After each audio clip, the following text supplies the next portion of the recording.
Parábola del juicio religioso de la Iglesia. Padre Juan de Nuestra Señora de la Candelaria. 13 de abril de 2025. Cuentan las antiguas leyendas que hasta el día de hoy circulan por los pasillos del Vaticano, que hace muchísimos años pasó por la sede petrina un papa, al cual le gustaba mucho viajar de un país a otro. Pues como sucesor de Pedro sentía que su obligación era visitar y confirmar en la fe de Cristo todos los países donde hubiera por lo menos alguien que se profesara católico. Sin embargo, la gran característica de este gran pontífice era la de ser totalmente metódico y organizado.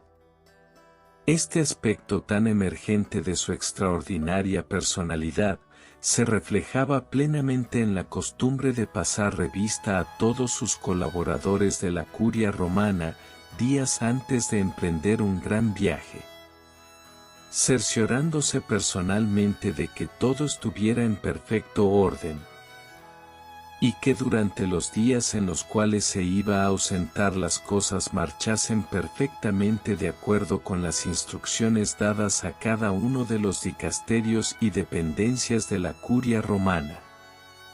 Y sucedió en una ocasión que, mientras el Papa preparaba sus discursos y homilías para pronunciar en uno de sus viajes apostólicos a un inmenso país que estaba muy en su corazón, porque creía firmemente que ese era uno de los países más grandes del mundo católico, se acordó que uno de los encargos que le había hecho a los prefectos de los principales dicasterios de la curia romana era precisamente el darle más agilidad a un tema que a él, personalmente, estaba muy dentro de su corazón. Porque tenía la convicción personal de que ese tema era algo que realmente venía del querer de Dios, y era precisamente el tema de la declaración oficial o no. Del sí consta de la sobrenaturalidad de ciertos temas marianos que estaban de moda en ese momento. Además de la situación pastoral de la familia católica, para cuyo tema había creado no hacía mucho tiempo, una comisión pontificia relacionada con dichos temas. Pero sucedió que el Papa pocos días antes de emprender su viaje apostólico, se reunió con varios de los prefectos de los distintos dicasterios y les dijo: «Quiero que le den agilidad a estas cuestiones, y me den respuestas prontas». Todos los ministros de los dicasterios para la fe y la familia, programaron secciones extraordinarias de trabajo, a fin de deliberar acerca de este encargo, y mientras estaban reunidos se decían entre sí: ¿qué hacemos? Este tema no nos gusta mucho porque tiene al colegio cardenalicio muy polarizado, y además tiene a las conferencias episcopales de esas regiones del mundo muy en desacuerdo, como los etíopes. Pero seguían comentando entre sí: ¿qué haremos? El Papa va a querer tener respuestas concretas, pero la cuestión es que si le decimos que si estamos de acuerdo en lo que ya él piensa como positivo, él nos va a decir: pero entonces, ¿por qué no le hicieron caso, si ya desde hace mucho tiempo se sustrajo este argumento a los obispos locales y se creó una comisión especial para esos temas? Y si le decimos que no consta, también es cierto que uno de los temas pastorales, de muchas cartas que nos llegan de los obispos de todo el mundo es, cómo asumir pastoralmente las cuestiones relacionadas con la pandemia, la recesión económica mundial, la Tercera Guerra Mundial, los terremotos y cataclismos, etcétera, etcétera.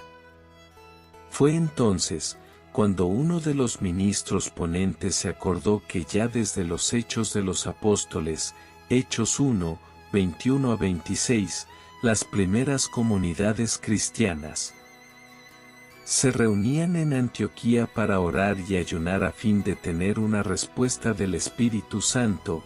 Hechos 13, 1-2, y dijo: Yo les propongo que organicemos varias vigilias de oración y ayuno, para que nos atengamos a la respuesta que Dios nos dé, por medio de la oración y el ayuno. Porque si le decimos que todo esto es falso, en esa parte del mundo, se nos podría crear un cisma. Porque ya son millones en el mundo los que afirman que en ese lugar del planeta lograron reencontrarse con la fe y vivir un cambio y una conversión de vida. Todo se organizó de acuerdo con la propuesta hecha, y en los textos de las oraciones se le pidió insistentemente a Dios una respuesta para dar al sucesor de Pedro. Pero esa misma noche, Dios les habló en la oración y les dijo: Tengo yo también una pregunta que hacerles, y si me la contestan yo también les diré por qué motivo estoy creando todas esas señales en el sol, las estrellas y el mar, etc., ya anunciadas en los evangelios. Y Dios les preguntó: Díganme una cosa, ¿creen ustedes que el fenómeno Medjugorje es cosa de Dios o de los hombres?